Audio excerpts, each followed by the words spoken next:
Hi, everyone. Welcome to the Global to Local Speaker Series. My name is Liz Coleman, and I am a graduate assistant here at the University of Buffalo in the Global to Local initiative. And I work with Dr. Chen as well. And so we're going to get started today. So welcome to the March Global to Local Racial Justice Series event.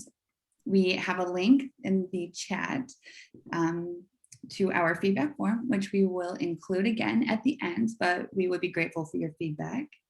Also, just as a reminder, we are recording the event. As social workers, we recognize that the problems present in the world around us are complex and that creative and interdisciplinary approaches are required to tackle these problems. Because of that reality, at different points in our series, we have invited speakers from outside of the field of social work to join us in order to help us expand our thinking on racial justice issues and approaches to solutions. In our last event, the PBS series, The Great Divide, served as a jumping point for discussions on the division facing our nation. An additional divide that we must contend with is the racial divide that prevents solidarity between minoritized groups. So today our focus is on what Asians and Asian Americans can do to be in solidarity with Black Americans.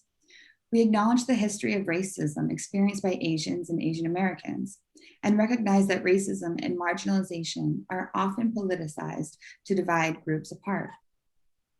Joining us for this discussion today are Dr. Pranav Jani and Jo-Ann Yoo.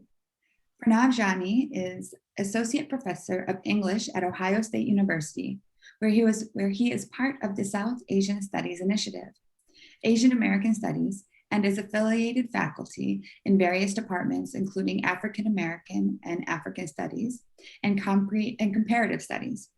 Pranav is the author of Dissenting Rushdie, Cosmopolitanism and the Indian Novel in English in 2010, and of scholarly and public-facing articles on postcolonial literature and theory, ethnic studies, Marxism, racialization, and anti-colonial thought.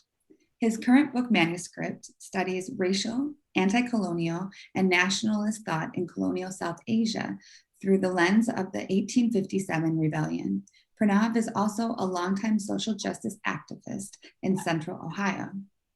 Jo-Ann Yoo is the executive director of the Asian American Federation, a membership organization that works with the over 60 nonprofits that represent and support the Pan-Asian community. Jo-Ann Yoo's professional experience includes program management and operations, fundraising and advocacy in the fields of community development and immigrant rights. Previous employers include the New York Immigration Coalition and Asian Americans for Equality. So today we're going to begin with Dr. Jani, his presentation, and then they'll be followed by Jo-Ann Yoo. Thank you.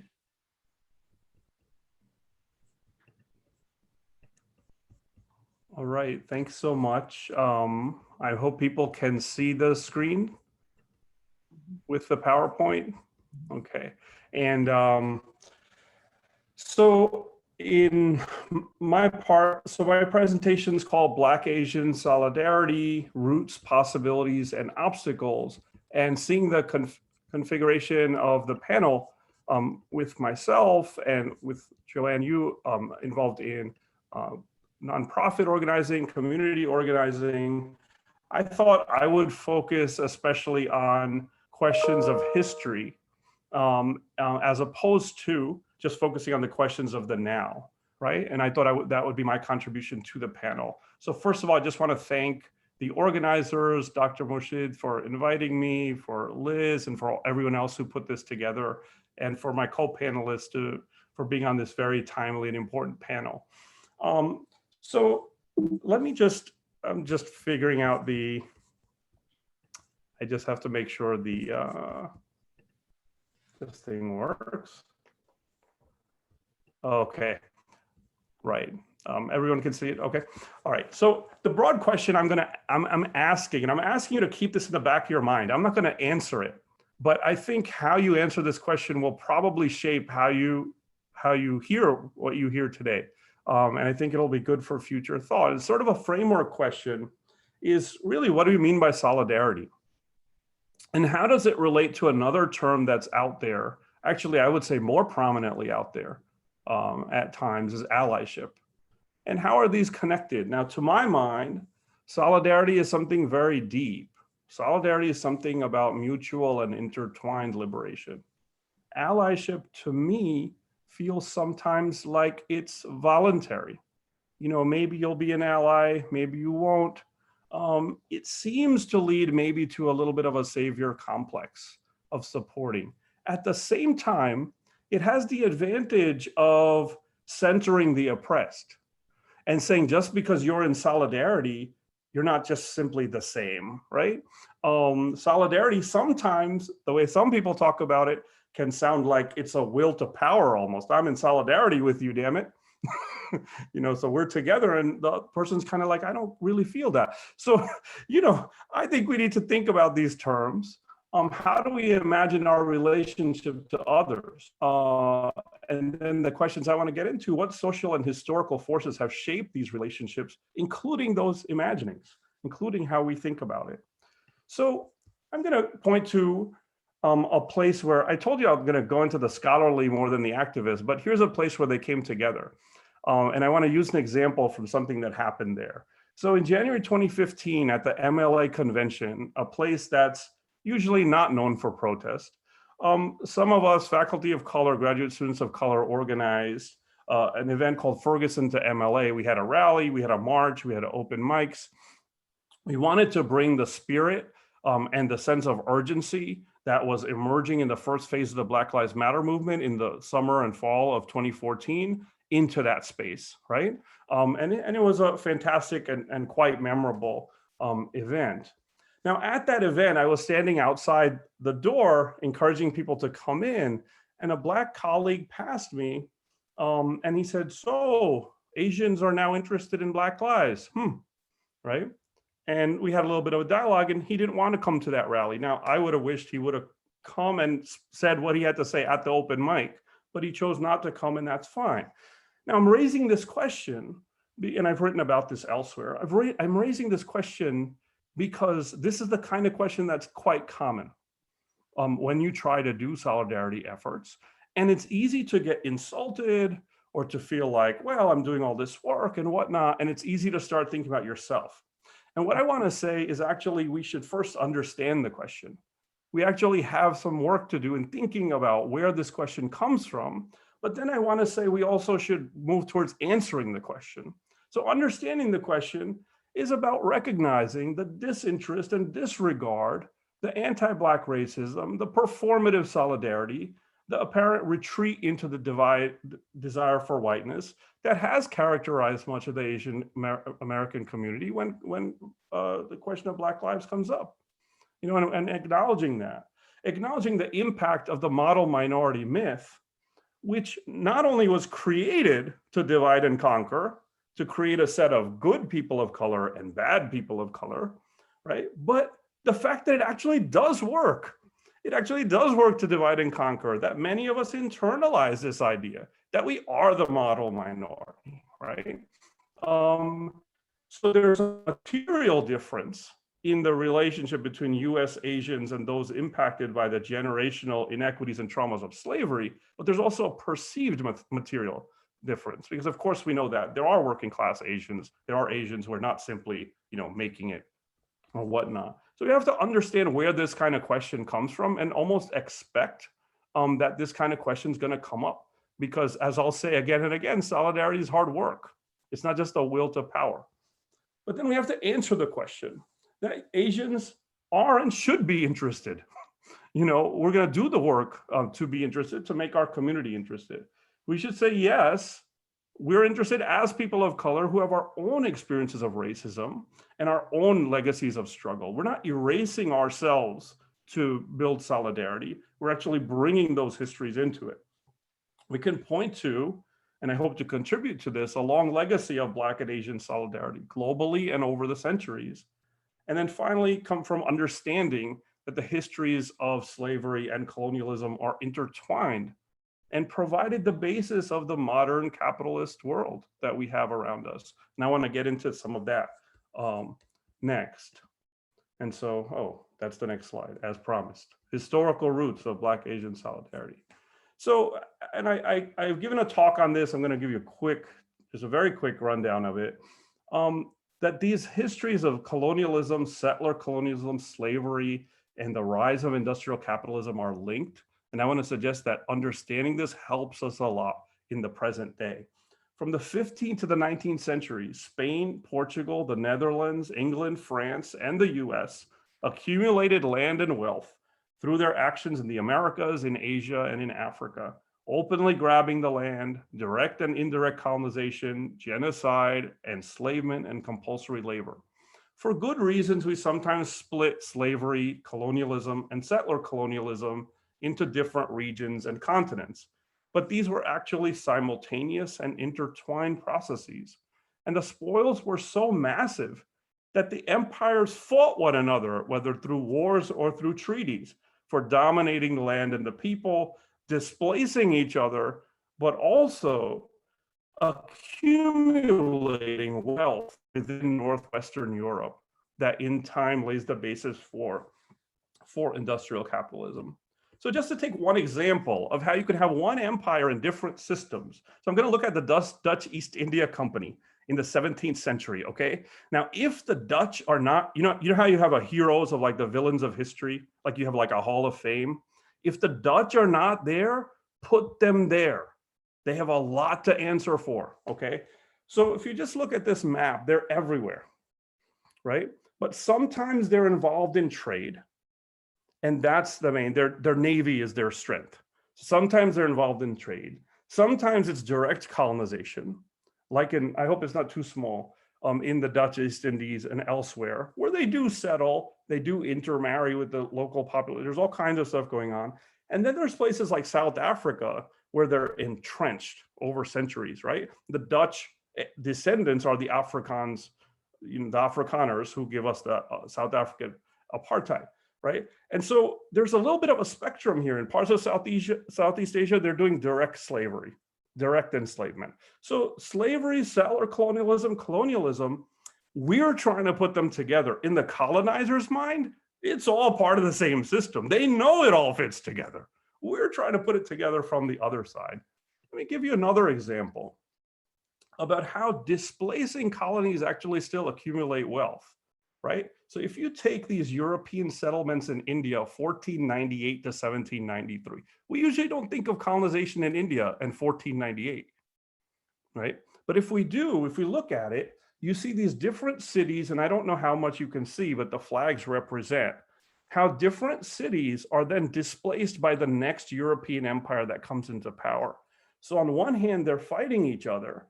On the other hand, they're building wealth. Right? That's going to the same region of the world. They're keeping the infrastructure, keeping relationship with the local ruling elites, et cetera, right? And they're actually building something out of that. And so Marx recognized this in Capital in 1867. And sorry, there's someone who's not on mute. And will be a part of the province's phase 2 rollout, which will be. Sorry, am I? Okay, I think we might have got it. Yeah. Yeah.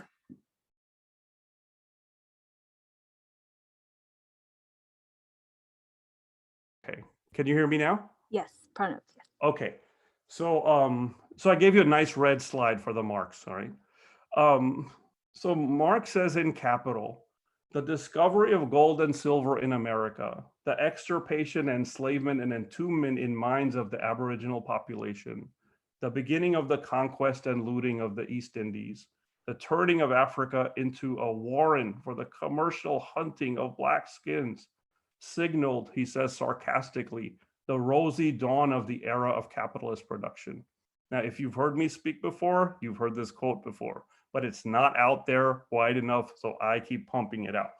But look what Marx is doing. He's putting all these things together in tracing the origins of capitalism. And the reason why this is important is because rather than it turning white supremacy into just this thing that emerges, it gives us the material basis for the perpetuation of these horrible systems right? That continue on and on for centuries. They generate tremendous wealth.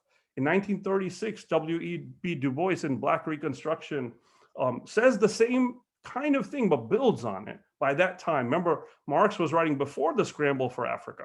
Now, Du Bois has seen a lot more. Cotton, wool, coffee, tea, cocoa, palm oil, fibers, spices, rubber, silks, lumber, copper, gold, diamonds, leather. All of these are gathered up at prices lowest of the low, manufactured, transformed, and transported at fabulous gain. And the resultant wealth is distributed and displayed and made the basis of world power. And now look at this line. Out of the exploitation of the dark proletariat comes surplus value filched from human beasts, right? And so on the one hand, he does the same thing as Marx, and he lists the different things. I told you the basis of modern society. This is what it is, right?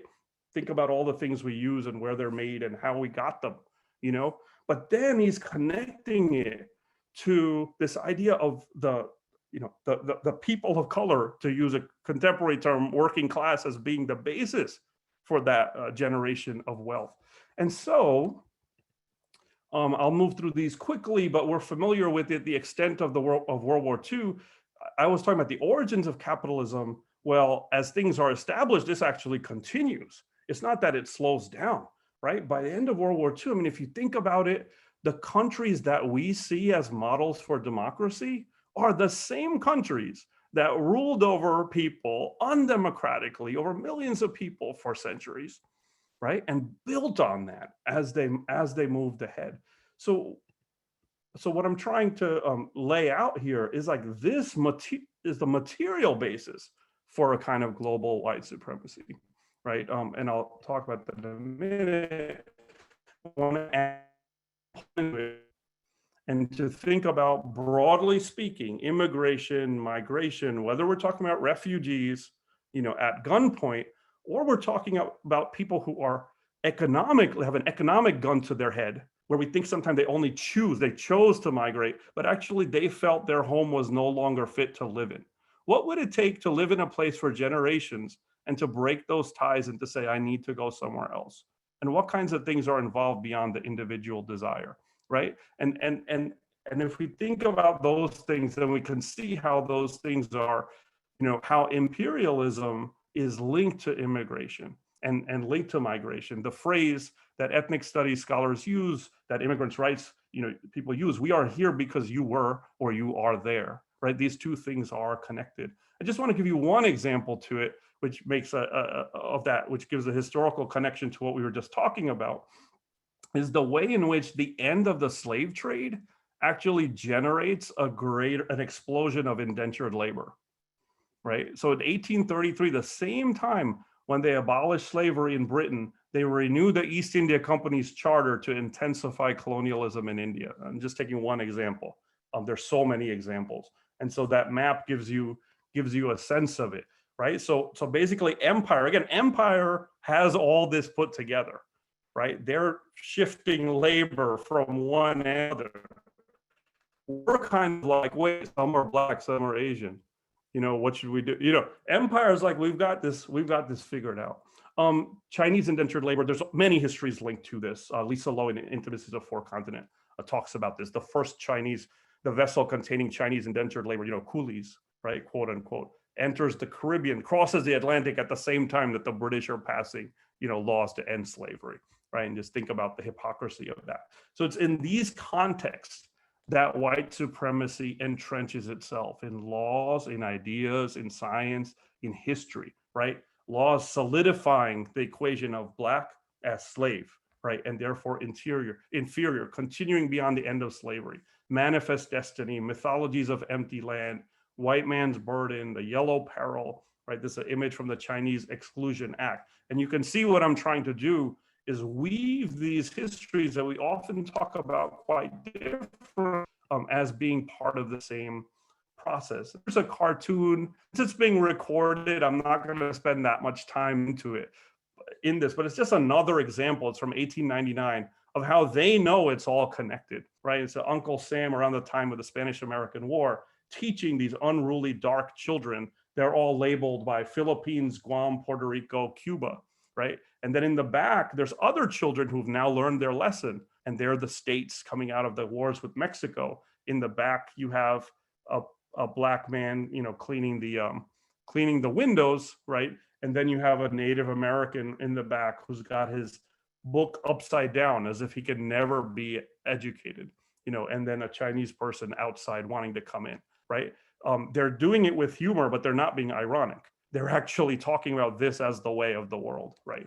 And we're looking at the same thing and flipping it around. And so we can take Du Bois. So what Du Bois does in Black Reconstruction, he talks about these atrocities, but then flips it around and talks about them as the basis for solidarity. He says that dark and vast sea of human labor in China and India, the South Seas and all Africa, in the West Indies and Central America and in the United States, that great majority of mankind on whose bent and broken backs rest today, the founding stones of modern industry, shares a common destiny, right? And he talks about them within that framework, which I thought was a good way for us to think about questions of solidarity that has a historical basis, and it has a sort of, that we can then act on. So just moving ahead, I wanted to point to some of the people who acted on those common oppressions, right? And found some ways forward. I'll just give a few examples from history and then move to some questions. So we've been talking about Asians and Asian Americans in solidarity with Black lives, with the Black struggle. But I'm going to first start with Anna Julia Cooper, who actually comes out as an anti-imperialist. She's a part of a remarkable group of Black women writers and activists after the Civil War, born into slavery, Oberlin college graduate, little shout out to Ohio. At age 67, she becomes the fourth Black woman to get a PhD. She's a founder of the Colored Women's League in 1892 and the Pan-African Congress in 1900, which is organizing Black people in the US to oppose European colonization in Africa. This at the time of the scramble for Africa, right? So that's solidarity between different groups of people of African descent. Just wanted to note the complexities in here that we have to think about. In her 1892 piece, A Voice from the South, she comes out against the Spanish-American War and the annihilation of 1/3 of the inhabitants of the globe, as if it is, quote, their manifest destiny to be wiped out as vermin, right? And Hazel Carby's research on this is important. Another figure, Kamala Devi Chattopadhyaya, anti-colonial activist, feminist, socialist. She was in the US for 2 years. And in 1939, she gives a talk at the NAACP branch meeting in Harlem. And she says, we condemn imperialism and oppression in South Africa and any other part of the world. Because of our color, we feel a racial kinship with the other colored peoples. In 1941, she's going to down south on a train, and they tell her to get out of the white only section. And she says, I have no intention of moving from here. Now, she's linked to figures like Gandhi and Nehru, and by 1941, they would have been recognizable. And she could have used that as a way to find a place in the whites only section. But she goes in a different direction. I'm reading this last quote because I think it's so important. She says, the international color line has been challenged and stormed by Asia. Remember that phrase, Du Bois used that phrase, the international color line. No more will the colonized allow themselves to be Jim Crowed the world over and their country looted under pseudo slogans. The Negro problem will only cease when the color line of imperialism vanishes. So think about what she's saying there. On the one hand, we're in solidarity with you. On the other hand, our struggles in Asia against colonialism will benefit anti-racist struggles here. I'm moving quickly in terms of time to make sure I don't go too far over.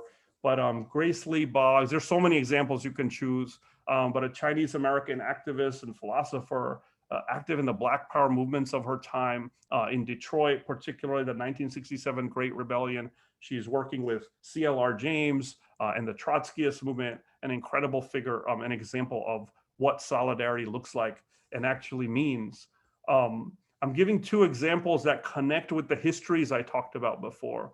One is Pio Gama Pinto, who's a Kenyan Indian, who's actually involved in the Mau Mau uprising of the 1950s, writing documents, providing arms, and supporting families of people killed by police. He's building solidarity. At times, he prevents attacks on wealthier Indians of Kenya so that the anti-colonial struggle doesn't turn into a race riot, right? He fights with Jomo Kenyatta against colonialism, but after the post-colonial government of Jomo Kenyatta, he actually becomes the first person killed when there's some complex histories in there. And then the final example I have here is to talk about Ahmed Katrada, communist and anti-apartheid activist who goes to jail with Nelson Mandela at the 1964 Rivonia trial. The work he did in the 1950s was around uniting South Asian or Indian and Black South Africans against apartheid. And after the Sharpeville massacre, he joins the armed wing of the ANC along with Mandela. Right, so these are just some figures. I'm going to end with, so you can see how far I am. So I'm almost done. I'm going to end with some critical questions we need to ask, and then kind of a conclusion. So I talked about different examples of Black and Asian solidarity, right? But it isn't, unfortunately, just about pointing out examples, because white supremacy today, except with a healthy dose of liberalism, understands that we can put a bunch of people of color together and then say, hey, look, unity, right? And we actually have to think critically about which people of color are being paired together and why, right? So for example, I just told you Mandela was in jail because he was part of the armed wing of the ANC. But you will see lots of pairings today of Mandela, Gandhi, and King. And we have to ask questions. What does it mean to pair them together and to as some kind of saints sharing the same philosophy? So on the one hand, the real differences between Mandela and Gandhi and King come out, right? On the other hand, we have to ask questions about the anti-Black racism that Gandhi expressed in his 19th century, late 19th century organizing in South Africa. And we have to balance some difficult things. You have the presence of that racism, but you also have lots of respect for him among the mainstream South African and a Black community in the US. And so we have to actually think through the way that these three are then used against the more revolutionary anti-colonial alternatives for the sake of some idea that mass direct action is somehow palatable to the powers that be, when we know that it isn't from this summer. They bring out the tanks when there's mass direct action, nonviolent or not. Here's another kind of question. Which Asians do we look to? So if you look at Dr. Ambedkar, who's here, who is a Dalit leader, meaning what people know as untouchable, right? He had huge critiques of Gandhi and debates with him about caste. He had correspondence with Du Bois, and he saw Blacks and Dalits having a much more material basis for solidarity than simply Blacks and colonized South Asians in general, right? So which South Asians are we talking about? And getting into those debates is absolutely important. Otherwise, we end up whitewashing those histories. So just as a model, I want to ask, I'm putting out this idea of solidarity from above and solidarity from below. Now, some people won't like me putting these two pictures together. And I know there's big differences between them, but let's just go with it, right? In 1955 at the Bandung Conference, you have this, again, it's an amazing picture because it's the end of colonialism, but we have to ask that this Nehru, Nkrumah, Nasser, Sukarno, and then Tito's in there, right? Because he was in the picture, he's white, okay? It's all good. Anyway, what kind of solidarity is this? What does it mean for ordinary Black and brown people in those countries? We have to ask that question. And then the Obama and Modi meeting in 2015, I mean, frankly, the way I look at it is Obama's liberalism gave a cover to Modi's Islamophobia and fascism. And the thing that gave it the cover was the idea of people of color uniting. So we have to ask which people of color and why, and do we accept their politics and the reason why they're being put forward? And then I want to put out their solidarity from below. Sen Katayama, the Japanese Marxist who defends McKay and Briggs, members of the African Blood Brotherhood, when they show up at Moscow in the Comintern meeting in the 1920s. Sen Katayama, who had lived in the US, convinces Lenin and the Comintern that they need to listen to these Black radicals who have made their way to Moscow to talk about the importance of the Negro problem in the US. That's a huge history there, right? Yuri Kochiyama, who's working with Malcolm X and at his side when he's shot and assassinated in 1965. Rafiq Shah, trade unionist agitator for racial unity in Trinidad, the descendant of those indentured workers, right? Again, trying to build unity. So this is my last slide. This idea that solidarity is hard work, but it's possible and it's necessary. And I just put up some questions we have to ask and balance. And I'm saying we as Asians, first and foremost. One is the fact of the violence. I think the Oppression Olympics question is something we should get into in discussion. Because I think right now we have the fact of violence against Black people, the devaluing of their lives everywhere, people literally being killed in the street, right, on a regular basis. How do we get involved? How do we take racism? How do we challenge the model minority myth? At the same time, and I kind of want to give centrality to that without playing Oppression Olympics, if that's possible. But it could be a debate, that's fine. Anti-Asian racism is visible and present today, breaking out into open violence, and we see the examples all over. How do we make this visible without, but going towards solidarity and not perpetuating the divisions, accepting the crumbs of respectability that are thrown at us? The solutions that are put forward always when racist violence happens, more police, more surveillance. The model minority rhetoric that allows us to be manipulated by the white right, like in the affirmative action debates. How do we actually take that on? Because I think that moves in the opposite direction of solidarity. And there might be a debate. I understand why people take those positions, but I do think that it weakens solidarity.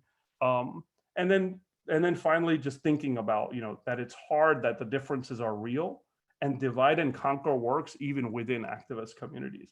How do we create communities that can listen and learn, turn up and support, and take on, knowing that the system is stacked against us and has been for centuries, and that if we don't band together, then none of us are going to be free.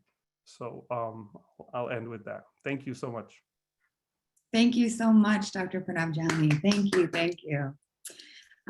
So great. I want to encourage everyone to, take all of that information that Dr. Jani just told us, the historical aspects. We're going to move into Jo-Ann Yoo, and then we'll have questions after her presentation on both of their information and presentations from today. So take it away, Jo-Ann, please.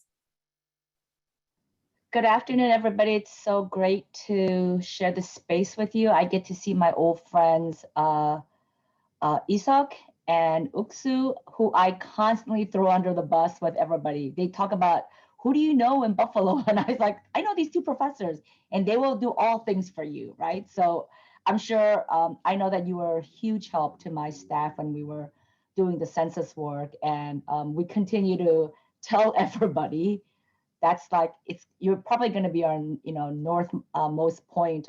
So I'm just giving you some warning that we will continue to refer people to you, but I know that you've shown tremendous solidarity with the work and our community, so I really appreciate you. So I just want to listen to Professor Dr. Jani for another hour, because I should not be here, you guys, right? Like, I am the person who has been out in the street. I am protesting. I am dropping the F-bomb at City Hall. I am not apologizing for anything. And then I'm listening to this and I'm thinking like, oh my God, what the hell are you doing, Jo-Ann? Like, you need to go back to your regular Zoom with New York City. But anyway, here I am. And so I will try best to tell you some of what is happening in the community right now, because I know that you've all seen the violence in the community, the various responses, and how scary it's really been. But it's so interesting that we are having this conversation on March 1st.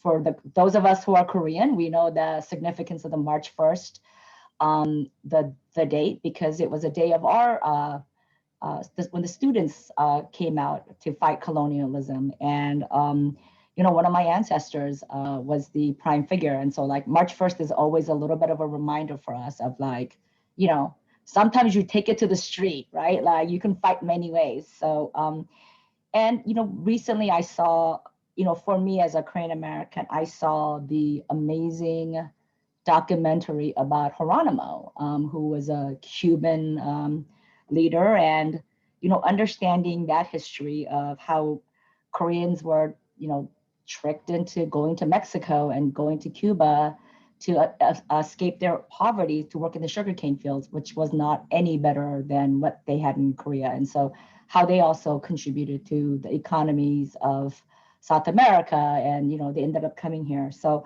a lot of interesting things that I'm connecting with Dr. Jani's presentation, but also with our history, with my own family's history. But so the Federation is an umbrella for about 70 organizations that serve in New York City. And I can tell you, when we talk about all of these issues, the thing that stands out the most is exactly what Dr. Jani said, is the model minority myth and how that is used as a weapon against our community.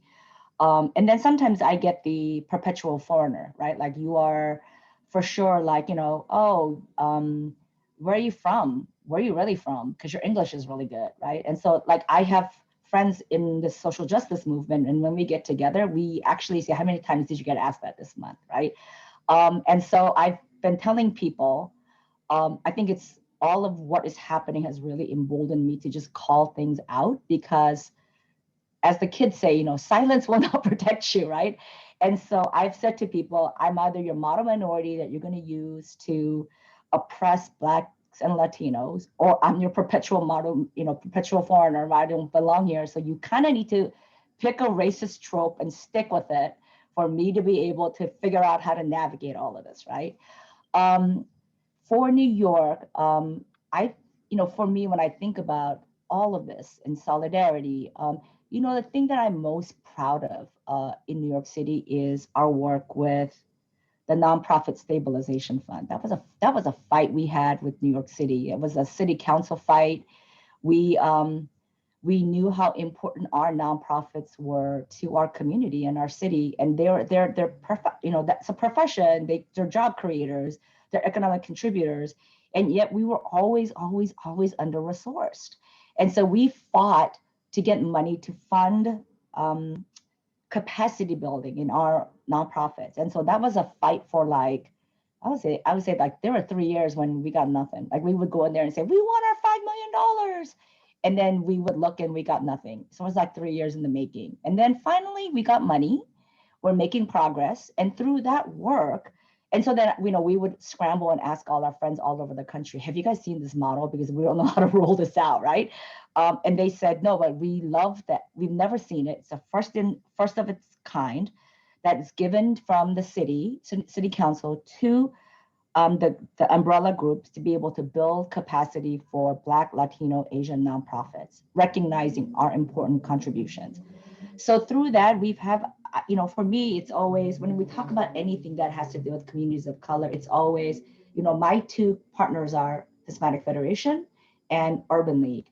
And they always put us together, which we love, because, and then if one of us is in that space, we always say, where are my siblings, right? And then I would say, you guys better get on this call with me because they're talking about XYZ, right? And I think part of that comes from the recognition that we share that our communities are tremendously under-resourced. We know from the study that we did about social services dollars in New York City, and we are almost 16% of the population in New York City, but we get 1.4% of the city contract dollars, right? And that is just, segmented. And it was like, and where that played out in the most horrific way was during this pandemic. How do you work through a pandemic when you have no money? How do you work through a pandemic where you're just constantly from a place of scarcity, right? And the stuff I heard from the nonprofits, it's Arva from Urban League and Frankie from Hispanic Federation, the three of us would just get on these calls and be like, what do we do, right? Because there was money and there was money given out, but there was no money coming to us directly to do these programs, right? By the time we understood that there was funding available, it was all given out. And we would sort of come and say, oh, so how did we miss the boat, right? So for us, it is, the stories that I heard was, it's everything sort of blew up. I've been saying the Asian American community has been suffering since January, right? Because there was so much racism. The Asian enclave started to close down in January. Small businesses that we work with hundreds of small businesses, and they said, what's the point of opening when nobody's coming? So what's the point of having, restaurants when nobody's coming? And so, that's a ripple effect of employees, suppliers, the people who wash your linen, all of that stuff. So they started to close in January. And then we started to experience a lot of hate incidents. I don't want to say hate. And so for us, it's like, oh, we need to figure out what this solution is going to be. So we created, I know from Dr. Jung started this Stop API Hate, and he's been, every time he refreshes his data, he sends us our numbers, but the New York numbers, but we also created a website too. And we did it in East Asian languages, recognizing we need to do it for folks, not just Chinese and Korean and Japanese, but anybody who looks East Asian, because racists can't tell the difference. And so we were recording those. And so, there's a lot of back and forth with law enforcement. There were a lot of stories that I heard from people who were victims, and they would say, I'm afraid to go to work. I'm afraid, I work for the city, I'm afraid to go to work. Or somebody who said, I work for the city, I'm Asian, my partner is Black. How do we navigate this space, right? So there's a lot of fear, a lot of confusion, a lot of anger, actually. So we, what I want to share with just some of the numbers of the Asian American community, especially in New York City. In New York City, we are one in four. We are 70% of the 70% of us are immigrants in New York State. 90% of Asian kids have at least one immigrant parent. And in New York, but the model minority myth, how it plays out is Asians are 1 in 4 Asians. We have the highest rate of poverty. 1 in 4 Asians live in poverty. We have the highest Chinese, I think it's Chinese, Indian, and Bangladeshi have the highest rate of deportation in New York City. And, the fact that we are, the language access problems, right? Like there's nothing, that was nothing translated, right? I'm screaming from the top of my lungs, like, what, could we at least get some basic translations? How do you guys make this stuff up in the pandemic? How are you not recognizing this, right? I have picked fights with every city agency, every state agency, because it's like in the middle of all of this, the one thing we have to get right is information to people. And then we started to talk all about, all of it also was framing it in, taking a step back and framing it in a much larger context of how do we come out of this pandemic, right? Like, how do we come out of this pandemic together? Because at some point it just became like weird, really weird oppression Olympics. Like, we had higher deaths than you, we had higher deaths than you, right? Like, I'm thinking like, people are dying. I'm not really caring too much about the numbers. But what is our shared value of wanting to get out of this pandemic together? And I have said so many times, what this pandemic exposed was how shitty our system is, right? Like, it pitted communities against each other. Blacks and Latinos and Asians had the highest rates of death because we were always chronically under-resourced, and we're invisible to the high stakes players, right? Even in the city contracts, we don't have enough money to do our programming, like our, so of course we're going to have the highest rate. We don't have any information. We don't have access to healthcare, the food, everything. The social structure does not include the Black, Latino, Asian community. And so of course we have the highest rates of that. My big question is, because this is my existential question, is as we start to walk out of this pandemic, right? Now that there's vaccine and we're walking towards like, oh my gosh, whatever this thing called normal is, I really hope that we don't go back to what normal is, because, I keep thinking like, what the heck? I don't want normal, because normal never included me. Normal did not include my Latino brothers and sisters. It did not include my Black brothers and sisters. And I know for a fact that it didn't include African immigrants. Like, when we talk about immigration, there are so many people that I work with on a daily basis that never got included in this normal. So I want to figure out what the new normal should be, right? It can't be the way this is, because look at all of the people of color who had to go to work. They didn't have the luxury of staying home. They didn't have the luxury of going to the Hamptons and leaving for Westchester from New York City. They had to go to work to put food on the table. And there were stories that I heard from domestic violence survivors, people who were living with their abusers. And we said, you have to be careful. There's a pandemic. And they were saying, well, then how do I feed my family, right? Like, pandemic or not, I got to go do this. This is like the realities of communities of color. This is a reality of Asian American communities. And now we have this thing called, all of the anti-Asian violence happening. And interestingly, the conversations in our community of, oh my God, if you say we need protection, that means it's anti-Blackness because you're calling for more police intervention. I'm pretty sure I've never said that. But I think people attribute to you because that's the fear, right? Some of the best solutions have been community solutions where it doesn't center police, right? And so our solutions, as the folks who've been screaming for more mental health assistance for the Asian American community, is make investments in programs, but don't house everything out of NYPD, right? Like out of the cops, because cops know how to do one thing. They know how to go into a situation and they know how to read as Black and white, right? Bad guys and good guys. That's their reality. So if you say, go do homeless programs, go to mental health programs, they only know how to resolve a situation in the context that they were trained. And so if we really start to think about how do we keep our communities safe, the investments that our government has made to solve this problem is not what, this is where we are, right? This is where we are. Some of the high profile cases that have been in the media, the Asian American, the perpetrators are people with mental illness, right? And the really sad part as I think about it is the system failed them too, right? Because there was no help available. So they're out, they're homeless, they have severe mental illness, and they're roaming the streets because there's no help available for them. So it's been a really big challenge trying to navigate all of the spaces, having, during this pandemic, unprecedented unemployment, undocumented communities taking jobs that, they can't afford to stay home.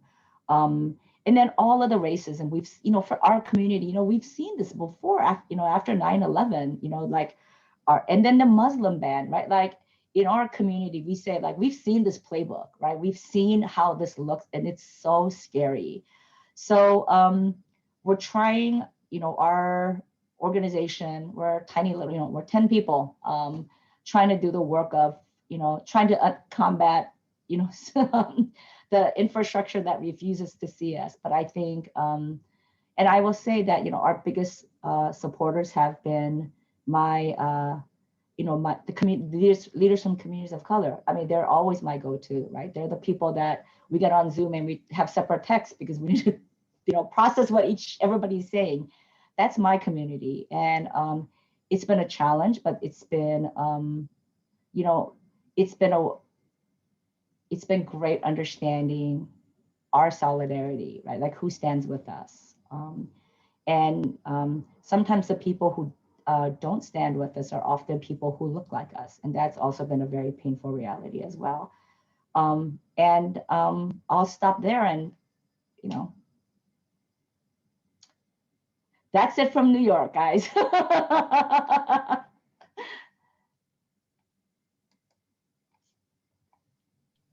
Thank you, Pranav, and thank you, Jo-Ann. Those are very, very inspiring discussions.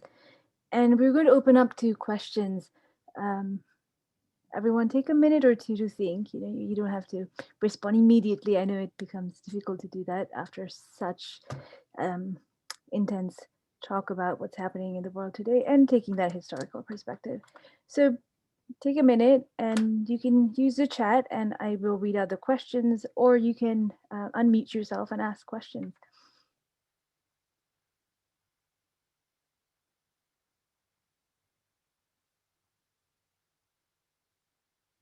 Maybe, wait, did I see somebody go unmute? It's sometimes hard to. Oh, there, I see a question on the chat. It says, thanks a lot for the insightful presentations. I agree fully that all people of color should work together in solidarity in our fight against the rising racism in our beloved country. Based on my personal experience, Asian American community is divided, and recently I'm shocked by the anti-Black racism demonstrated by some Asian Trump supporters. On the other hand, we also see that some blacks are responsible for attacks on Asian Americans. So what will be your practical advice to address this issue? Jo-Ann, I see you're Sure. unmute, so. Sure. I think the one thing that a lot of folks don't know who don't work in this space, and I have to constantly tell a lot of young people, is that I think the fact that our stories are never taught at the schools, right? Like it's just like a little blip in the history books. I think is also really, really problematic because kids don't understand, their Asian American kids don't understand their contribution. I tell people, the modern Asian American social justice movement started with the death of Vincent Chen. And we all know that story. Vincent Chen was a local Detroit issue until Jesse Jackson, who was running for president, brought the national media to Detroit to shine a light on what was happening and the racism that killed this young man, a week before his death. So the Asian American social justice leaders have always, so when we sometimes hear like, oh my gosh, the Black community and the Asian community don't stand together. Well, what are you talking about? That Vincent Chin story was what prompted so many young people, Asian American young people, to stand up. In New York City, the movement started with young Black activists who came to help Chinatown leaders to fight the first construction that was going on in Chinatown. And they didn't want to hire any Asian laborers. They said Asians don't know how to build. Hello, Great Wall of China. But it was the Black activists who came to help teach the Asian American communities how to organize, right? So there has always been intersectionality. There's always been cooperation. I think we don't ever teach those moments. But what do we do about the question of how do we have solidarity, and what's our advice? I will say, I think Asians are put in this really unique position from my perspective because we are, as new immigrants, right? So many immigrant populations, they're poor. So where do you go when you're ending up? You go into low-income neighborhoods. Where are those low-income neighborhoods? Communities of color, right? So there's that tension that is created between, the Blacks and the Asian community. We saw that in the LA riots, right? This is how it plays out. I think the way we solve out of this problem, I think this is a much larger systematic question, but I know that for us, we're gonna fight for resources for everybody, right? Like, it's not just enough that I get all of these resources to do programming, but because that programming needs to happen in the Latino and the African American community too, right? Like, the communities of color need to be uplifted together. So that's our advocacy work, and that is what we have been advocating for. And I think we need to be able to create space for people to naturally interact and to be able to give our community its own lexicon of talking about what is happening. Because I know that very early on in the summer of all of BLM protests that were happening, and there was so much media about the Black protesters are looting, and I was like, no. There's a difference between protesters and looters. They're two separate things. We had to teach our community to make sure they make that distinction. You could be mad at the looters, but you can't be mad at the protesters. In fact, if you understood what was going on, you'd be out there protesting too, right? And so we know that the work that has been done to teach our own community, to really educate our community. Korean Americans have one of the highest rates of Black solidarity. But we need to, it's not just enough to, have little blips. I think it needs to be constant. I think it needs to be drilled constantly. I know that for me, sitting on various like leadership councils, the thing I always ask is, can I get the Blacks and the Latinos and the Asian leadership together? Because, the language access is a challenge. Culturally relevant programming is a challenge. If we're all screwed by the system, maybe we can unscrew it by working together. So those are the things. I think there's certainly a lot of anti-racism work that needs to get done, but in our own very small way at the Federation, we're trying. Thanks. I'll jump in on I'll jump in a little bit on a few of the questions from the chat, and I also want to put out there that there's people in the room who can also answer questions too, and not just doesn't just have to come back to the panelists. So just to like, I'm not. I guess I should ask the moderators, but I would say that like if people want to make a comment, you don't have to come up with a way to turn it into a question. That's my feeling. Yeah, absolutely. Some of these are things we're working on. Yes. Yeah. Cool. And so I guess I'll just take on a few things. So, okay. So just because you're racialized, right? Just because you face racial oppression doesn't mean, obviously, that you think the same way about, can people hear me? It says my connection's unstable. Okay. It doesn't mean you think about things the same way, right? You can be of a different class position. You can have different, you can be of different genders. You can be immigrant or not. You can have papers or not. You can be very conservative. How many people do we know within our communities who are quite conservative socially and might agree with a bunch of the conservative platform, but you end up coming, politically being liberal or whatever, because, you understand that, the right is affiliated with white people and a certain kind of white racism, right? Like there, you know what I'm trying to say? Like there's such a spectrum of thought and ideas within communities that are racialized, right? And so we know that that's true. So we shouldn't be surprised when we see that there's a group of Asians who have lots of discriminatory ideas towards Black people. I mean, even within our communities, within South Asian communities, and people have talked about this, all the skin lightening cream, why are all the Bollywood actresses, so light skinned and this and that? Like, I always like to say, like, we have our own issues with race and color that have nothing to do with colonialism, and they're linked to caste and all sorts of other things, right? And then they get grafted together with white supremacy and this and that. So what I'm trying to say, and I'm trying to address some of the questions that people are raising, I think that when we start thinking about like, oh, there's Black people who are anti-Asian. Yes, there are. There are Asian people who are anti-Black. Yes, there are. Anti-Black does not describe all Asians. No, it doesn't. Like, it's true that every community has all of these different things within it, right? And that simply characterizing a community as being a particular way doesn't make sense and isn't true. But when we ourselves put the question that way, oh, look, Black people aren't coming out for Asians. Oh, look, there's anti-Asian racism. When we put the question that way, we're actually perpetuating notions that a singular community has a singular idea.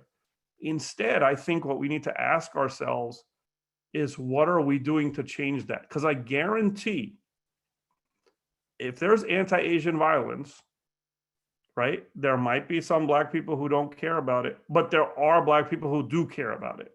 So find them out, organize with them, and then get to know them, because these things keep happening. That's how, that's how we go against the divide and conquer stuff. We reject the generalization from any side, And then we find the people who we know exist. If we haven't found them yet, it's because we haven't done some of the work to find them. But you know they're out there. Most people are actually quite sympathetic when someone is brutalized and something happens to somebody. Most people are quite sympathetic. So I feel like, sorry, I kind of went off, but I just feel like it's really important. Like if we come in with frameworks, oh, they didn't come out for me, we're actually perpetuating the problem. Now it is true that there are times where, now I'm in Central Ohio, but I grew up in Jersey. I grew up in North New Jersey around Patterson and stuff like that. So I have different experiences of this. And it is true that at times a smaller community and its issues become invisible. Sometimes you feel erased. Sometimes you feel like, you know what I mean? Those things do happen. But the way out of it is to actually find the people who don't think that way and speak. Here's what's happening to me. Go to forums that have to do with racism and they're talking about another community, link yourselves to it. When the Muslim ban happened, many people think that I'm Muslim because I'm involved in the Palestine stuff. I was involved fighting the Muslim ban. I helped to lead the Columbus airport occupation here when the Muslim ban came out, etc. Right? When Srinivas Kuchibhotla, a Hindu guy who was quite conservative actually, was killed in Kansas, very few people came out. I understand that happened. What can you do? You can be disappointed. Then you keep talking about it. You keep talking, and then you show up. The Muslim ban's going on, this is going on, I'm gonna show up. And then people understand, oh, wait, this is a much more diverse, oh, you must be Muslim. No, I'm not, I'm Hindu. Like, what? How are you coming out against the Muslim ban? That's my politics. And people go, oh, and then, that becomes visible to them, right? So sometimes we do get disappointed and whatnot, but we have to start by not being defensive and sort of like hurt by it. And that's why I started with that quote. What are Asians doing? You could feel a little hurt, but then you have to move through that because the task we have is much bigger and it's going to take all of us. I didn't address all the issues, but I'll stop. Walt, you had a question.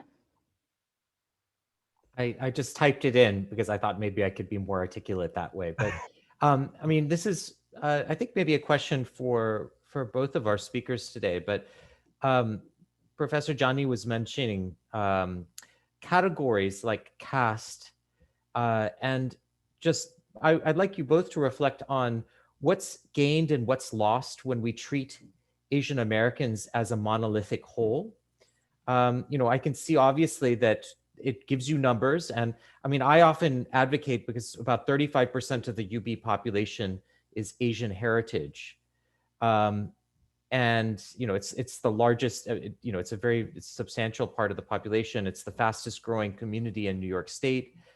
But on the other hand, there are communities that are traditionally overrepresented and there are communities that are traditionally underrepresented.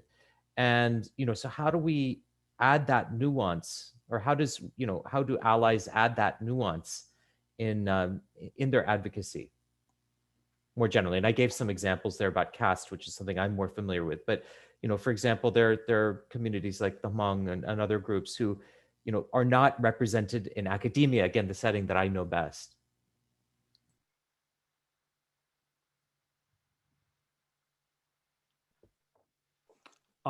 Should I start with something, Jo-Ann? Okay. No, this is a great question. And I guess what I meant by it, that it's hard work. Actually, that's a nice thing to say, right? That I don't have to answer any questions. I can just say it's hard and leave it there. No, but seriously, it is hard. Like for instance, so I just wrote an article that's gonna come out, and I think some people may not like it, but that's okay. That's why I'm writing the article. And the article talks about why I felt a little pain when the talk came up over the summer that along with the colonizers and the enslavers and all that, we should bring down Gandhi statues. because of his anti-Black racism in South Africa and stuff.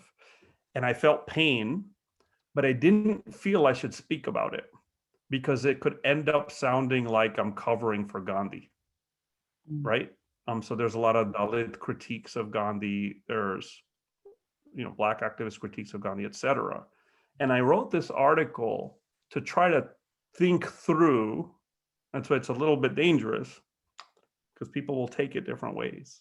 But to try to think through why I felt pain, to draw out my childhood affiliations with Gandhi, to talk about how that image of here's someone fighting the British against racism and whatnot is connected to my present day activism, but also to recognize that this is not a perfect person. And not just that, some of the stuff he's doing is like, the sexual violence stuff, like, it's just horrible. It's horrific, right? And how do you live with that balance, right? And that's what I tried to put out.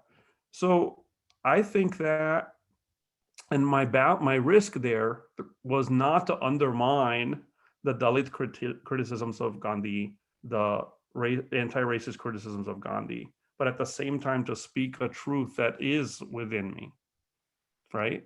And so that's a very difficult thing. And so I think that sometimes in the heat of activism, that kind of nuanced stuff gets lost, but I think we owe ourselves to be able to, keep complicating. There's a great book by Sura Jiangde called Caste Matters. And in the last chapter, I believe, he talks about all the Brahmins, the upper caste people, who did real concrete work against caste oppression.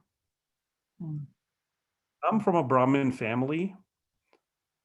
I read that and I started crying because I felt like all of a sudden, like, he's giving an opening, right? And I met him. I haven't talked to him about why he wrote that chapter that way. But this idea that, like, it's not just about who you are, but it's about what you're fighting for, what you stand for, right? And I think sometimes we get so caught up in who I am by the accident of birth that we don't actually look to the work that's going to change things. And so that's just one thing I wanted to put out. And I think for the Asian American Federation, our work is so much about Pan-Asian because, in New York, I mean, we always say, we're so proud that we're 16% of the population, right? But 16% is nothing. That's not much, that's not enough to move the needle, right? And so, I know people will say, everybody identifies with their ethnicities, but I think the reality is, for us, how we frame it is, we understand all of the ethnicities, the needs and the challenges and the gifts of each ethnicity, and so all of our reports actually show that, right? But politically, we are stronger together, and that's why we always say Pan-Asian, because no one community is going to be able to win anything by themselves, right? If the second largest immigrant community in New York City is Chinese, right? But that's not enough to move the needle, right? And so we say, when we say Pan-Asian, it's a show of solidarity for us to say, as Asian Americans, as Pan-Asian Americans, that includes the Arab community, that includes, and then people always ask me, they're Southeast Asian, and they say, does that mean it includes me? Yes, it includes everybody, because that's how we, for us, that's how it's a show of force for us, right? That we are all, we have different experiences, we have different poverty rates, we have different immigration histories, but all of this is really to, for us, we say, none of us are, we can't move the political needle. Nobody's going to pay attention if you say I'm Chinese, or nobody's going to say I'm Korean, so therefore, I belong to a large community. When we look at the demographics, we know who's moving in, moving out. Even New York State with this language access policy, you have to do the top 6 languages, but by the state law, Korean just got bumped off as number 7, right? And so, we know what is happening in our community, and those are the things that we push back on. But I think what the model myth minority does is it has a sweeping generalization of our community, and thinks that everybody is doing okay. And I will be honest, Dr. Jani said, there are people who are really flattered by that. People tell me that, like, what's wrong with it? I love it. I love it means like you're okay with people who look like you getting oppressed and not getting the resources that they need, right? And because that's ultimately, the model minority myth pits African American Latinos against us, but that it also denies us the stuff we need to succeed too, right? And so I think that's the stuff that we need to constantly point out. And I love the question somebody raised about how do we talk to our parents about their own their racist views and their anti-Blackness, because this was the hot question this summer. And what I tell people all the time, I ask people is, what kind of conversations are you having with your parents? Do you talk about what they faced when they came here? Because I talked to my parents who are, my father was an English major in Korea, right? And my parents came from upper middle class in Korea. When they came here, they started at the bottom like everybody else, and they faced their own discrimination. They have never told us the stories. I mean, I'm lucky, I'm very privileged that my parents are very, very progressive and they understand everything that's going on, right? But I think a lot of parents have never told their stories of their own discrimination and in their own struggles to their children. And so they're holding it all in. And I think our first, as good children, I think the first thing we need to do is to be able to give our parents a sense of that, we need to give them an outlet for what they're feeling, because then once they say, here's all the stuff that happened to me, then you can start to say, see, this is what this community, the Black community, has been going through for so long. And that's when you can make the connection. But I think it starts with having some very honest conversations at home and hearing our parents out. Should I come on? Thank you so much. Should I come in on the education question? And there's great questions in the chat. Oh yeah. Oh, just a thought about like parents. Like sometimes people don't want to think about themselves as facing oppression, as if like somehow it makes them feel like, I don't know, like I know people who will never say that they face racism. But they will say it's religious discrimination. They will say it's because of my language. They will say it's because of the food I eat, but they won't see that as racism because they almost don't understand, that template of racism isn't it's almost not calibrated enough, towards what immigrant communities face. So that's just an observation about education. Yeah, that question is great. Like, I just think we have to just keep talking about it. You know what I mean? Like the divide and conquer stuff. And I think when we give historical examples, it makes it a bit more concrete, right? And it kind of gives here's what happened at this time, and when and stuff. So hopefully some of the stuff I gave, and then obviously there's a lot out there. People can look it up and look at that. I wanted to say something else about Vincent Chen and the murder of Vincent Chen that Jo-Ann talked about, in order to connect some of the historical arguments I was making about capitalism to what it means in real life, and not just like an abstract thing, right? So as people may know, that wave of anti-Asian racism in the 80s, there's Vincent Chen. In 82, there's Navroz Modi and the Dot Busters in Jersey City in the 80s, 87 or something like that.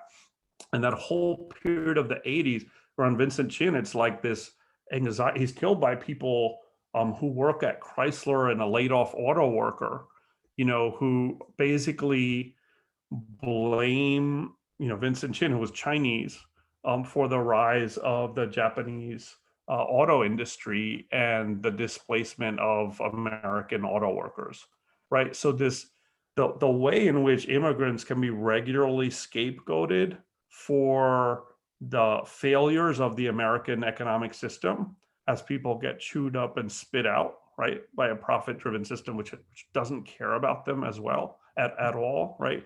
those connecting it back to the economic, not in a reductive way, but just to talk about how white supremacy, anti-immigrant hate, and economic crisis are tied together.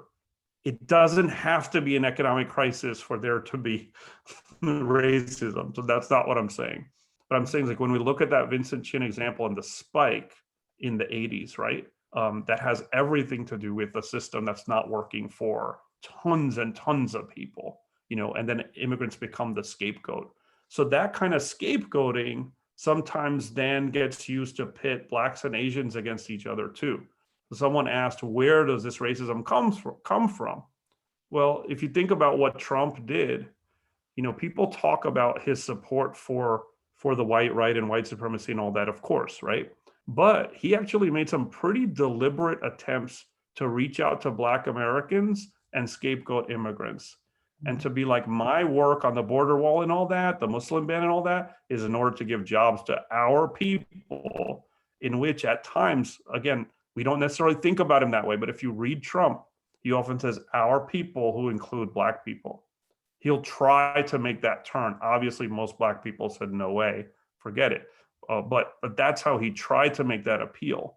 And I think, and so that's just an example, like that, who has an interest in perpetuating racism, right, between groups. Rather than thinking about it as coming from individuals, we can think about it as groups in power who have an interest in putting forward certain narratives to be like, you're in crisis, we're going to convince you that the problems are the immigrants, right? And sometimes Trump made an appeal to Black voters to do that. Most rejected it, but some didn't, and some actually accepted it. And so those things do happen. People choose from ideas that are made available in society. It's not just coming from them. So just wanted to put that out there. The Vincent Chin becomes a link to those larger economic structures.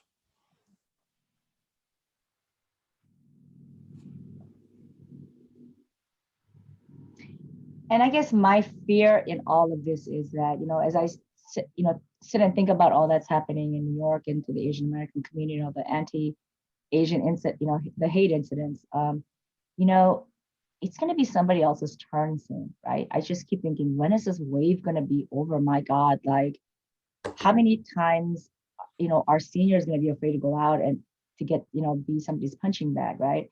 And what I will tell you what I resent from media is that they always cherry pick like the Black perpetrator, right? It's always like the Black and Asian. I'm thinking like, no, I live in it was a working class neighborhood. Now it's like the fancy neighborhood of Brooklyn. But, all the people who say crazy crap to me, they're not Black. It's all white people who are saying crazy crap to me, right?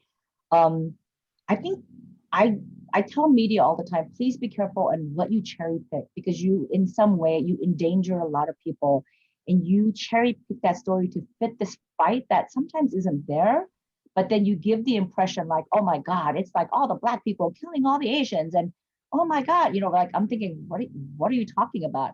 I have reports of people who targeted Asian Americans. It's everybody. It's all kinds of races. All the races are showing up, right?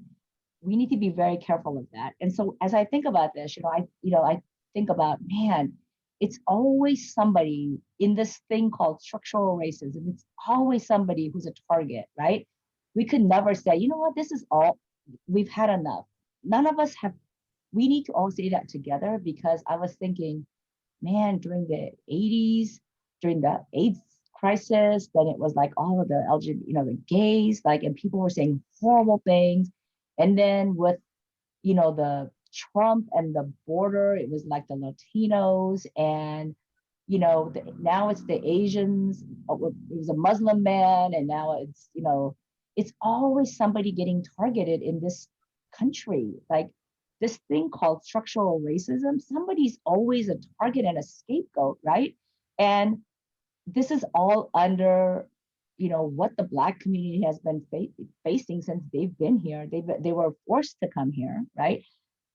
It's always somebody else's problem. It's not the problem of the structure and government and what we value. It's always like and my fear is like, oh my God, now it's just getting to be more and more hostile and more dangerous. Next time, who is it going to be? And is it going to be even worse, right? What are we getting? Are people learning to be more toxic? Are we learning to set up to have, people respond in, react, like the people who shouldn't be coming out and saying anything, the racists, are they going to be more and more emboldened to come out and harm us? I think this is the fear that really does keep me up at night.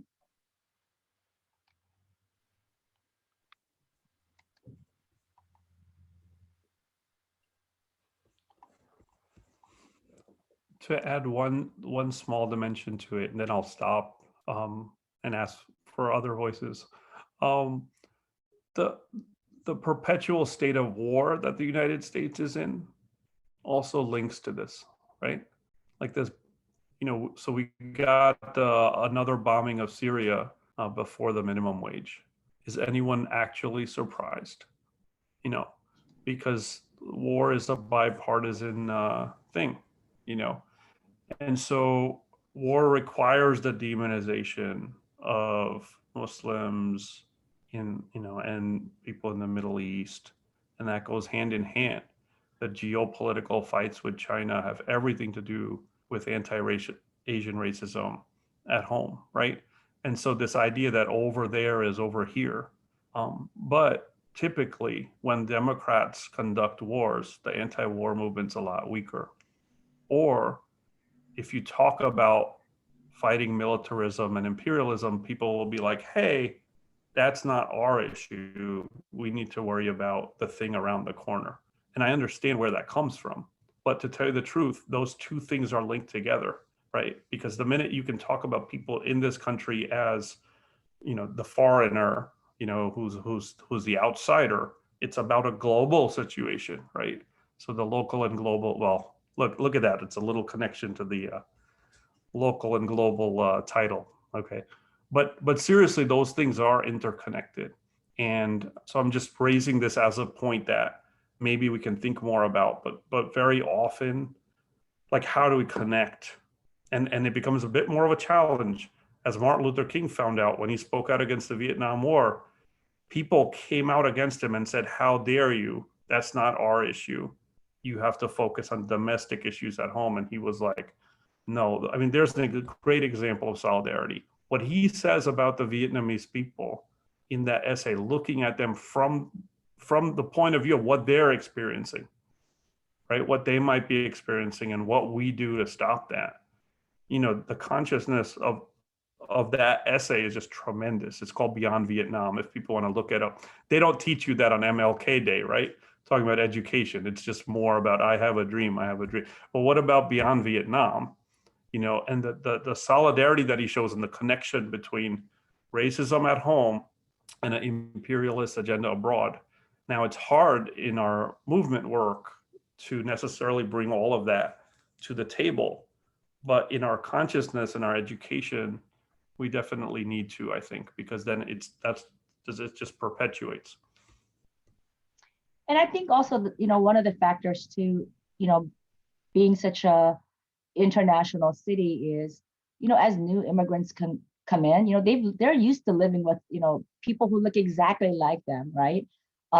They're not used to living in a global city. They're not used to living in an international city. And so all of their, the beliefs that they've been told, right, through media and through, by their own government, they bring that here, right? And it's going to take a while to unpack all of that stuff. And it needs to be serious investments to make people talk about this stuff. And, taking off, adding to what Dr. Jani said, I look at like even how Biden picked his cabinet, right? Like, my Facebook page, I was like going after the Biden folks, like, what are the Asians? Were you going to pick an Asian? And the answer was, how many people have said, actually, well, you have Kamala, right? You got Kamala, so that should be good enough. And I'm thinking, but she didn't work in our space. She didn't work in the Asian American social justice advocacy space, right? And so the fact that they're like, you have half of somebody, so therefore it should be good enough for you. So why are you so angry, right? even something like that tells me, wow, like people who say, so that's why I've been very, very vocal about, like, I'm so tired of like solidarity cosplay, like, put up or shut up kind of thing, right? Like, there is no reason why we can't have much more diverse leadership, and I hope a lot of people who look like us run for office, because that's the only way that we're gonna get people, attention. Everybody asks me about, what do you think about Andrew Yang running for, mayor of New York City? Well, I think anybody's entitled to run. And the great thing about him is that maybe it gives people the thought notion of like, oh yeah, somebody who isn't white could actually be the mayor of New York City, right? Like, oh, maybe that could be a thing, right? Like, I think the visibility thing is something I appreciate, So I think all politics is local, and what I see sometimes is just, from our own progressive folks, it's just really disheartening to say this, to be honest. Well, we have 2 more minutes. We'll take one last question before we end for the day. But I'm sure other Can I people say have their something? lives. Yes, please, Leah Jolly, go ahead. Yeah, hi. I just want to say thank you guys for making this. I just came to support and observe. Thank you guys. It was very insightful. Well, thank you for coming. Thanks so much. Anyone else?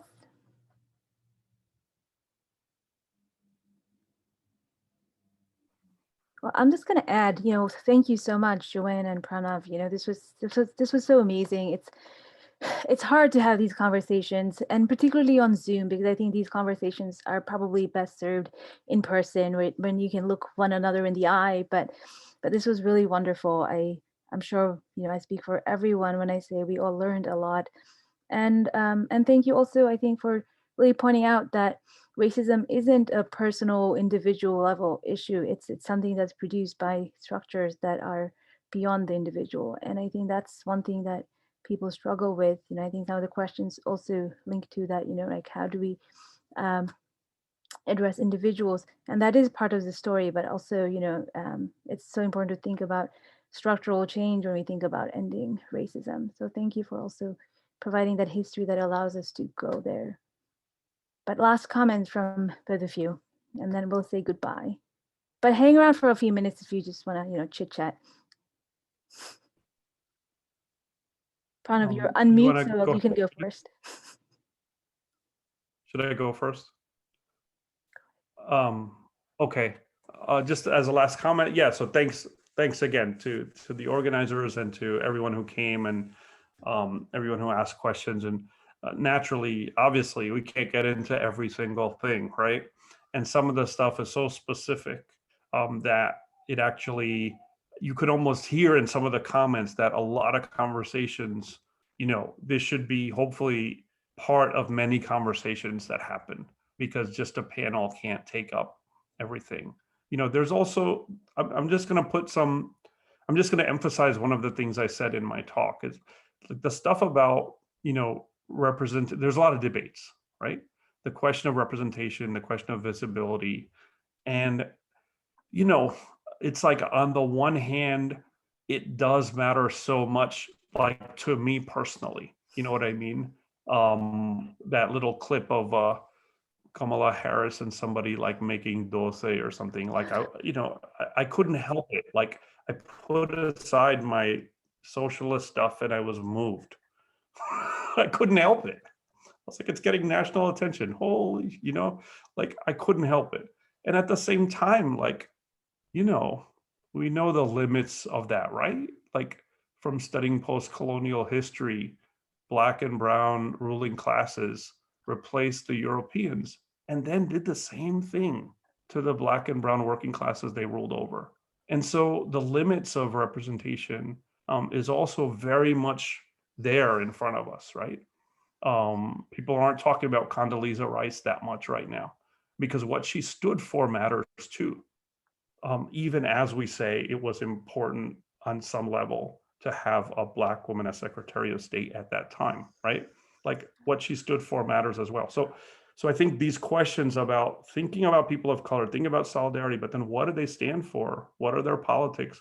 Are they going to push the needle forward, or are they going to give a nice justification to the way things are?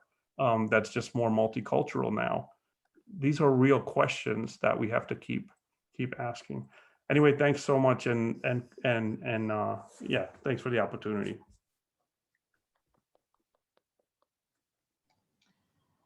I have very young staff members. I have a lot of millennials, and they're super, super smart, and they're super earnest. And the thing I always tell them when they get frustrated is don't fight the system, because the system was never created for us to succeed. We need to create a new system with new players and the way we want to envision. I think it's a little utopian, but obviously, unless we try, we're never going to get there. And so I think that's something that, I remind them all the time. Dr. Jani, if you ever teach a night class, I'm totally going to Zoom and audit. I hope I get a hookup, free hookup, so I can, stay engaged. This is a really wonderful opportunity to talk about something that we need to talk about and have a lot more conversations. I agree with Dr. Jani. I think there's a lot of this. Hopefully this is a start of a lot of conversations, because what this pandemic taught us, if anything, is how we're all linked and how we are all in the struggle together. So, everything we do, we need to be able to uplift each other and to be able to keep, each other safe and alive. And so thank you so much. Really appreciate it. Well, a big hand to both of you. Thank you so much. And here we end. Bye, everyone.